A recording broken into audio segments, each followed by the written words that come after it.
লেখা ছিল অতীতে বিলুপ্তি করে যে সমস্ত স্থায়ী সরকারি পদ পুনরায় চালু করা হবে, কিন্তু বাজেটে অস্থায়ী কর্মীদের স্থায়ীকরণের কোনো উচ্চবাচ্য দেখতে পেলাম না। হ্যাঁ স্যার, কিছু ক্ষেত্রে তাদের সাম্মানিক বেড়েছে, কিন্তু আবারও অনেক অস্থায়ী চুক্তিভিত্তিক যারা কর্মী আছে তাদের বাড়েনি। যেমন পঞ্চায়েতের কম্পিউটার অপারেটর, এনএসকিএফ টিচার, উচ্চ মাধ্যমিক চুক্তিভিত্তিক টিচার, কমিউনিটি হেলথ অ্যাসিস্ট্যান্ট, স্যাট, এমএসকে এসএসকে টিচার সহ অনেক সেক্টরে যারা আছে তাদের বাড়েনি। স্যার, 2021 সালে ভারতীয় জনতা পার্টি তাদের প্রতিশ্রুতিবদ্ধতে তৃতীয় লিঙ্গের জন্য অনেক শব্দ খরচ করেছিল, কিন্তু এই 2026-এ এই অর্থের বোঝা, ঋণের বোঝা নেওয়ার পরেও একটা বড় বাজেট পেশ করেছে, কিন্তু সমাজে যারা তৃতীয় লিঙ্গের মানুষ তাদের জন্য কোনো শব্দ দেখতে পেলাম না। আমি আশা করব পরবর্তী সংযোজনীতে মাননীয় অর্থমন্ত্রী মহাশয় এই সমাজে তৃতীয় লিঙ্গে যারা আছেন তাদের জন্য বিশেষ প্যাকেজ বা কাজের ব্যবস্থা করবেন।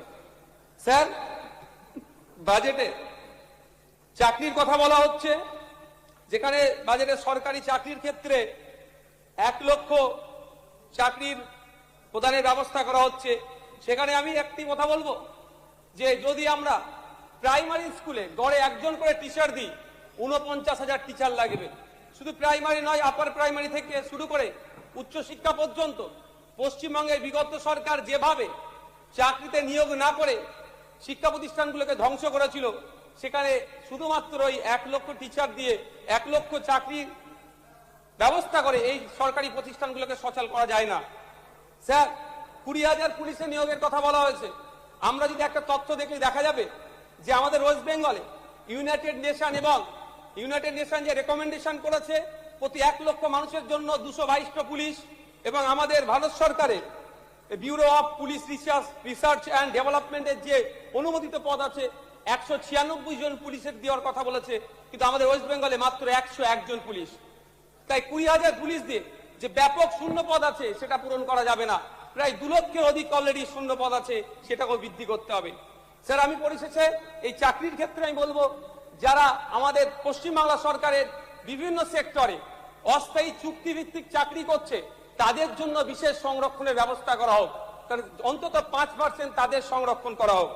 স্যার, দিয়ে নিয়ে যদি বলি, যেভাবে প্রতিশ্রুতি দেওয়া হয়েছিল সেই মতো হয়নি।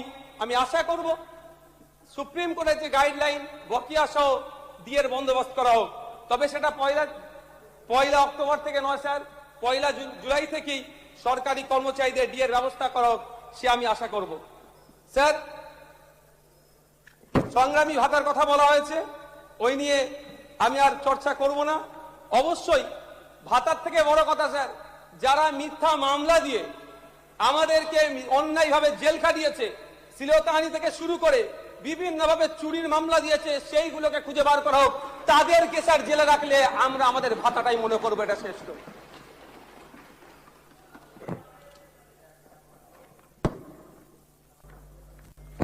স্যার, আমার একটা অনুরোধ এটাই যে কিছু সংখ্যক মানুষ চুরি করেছে, সেই চুরির দায় পশ্চিমবাংলার 2 কোটির অধিক মহিলাদের ঘাড়ে চাপাবেন না। আমরা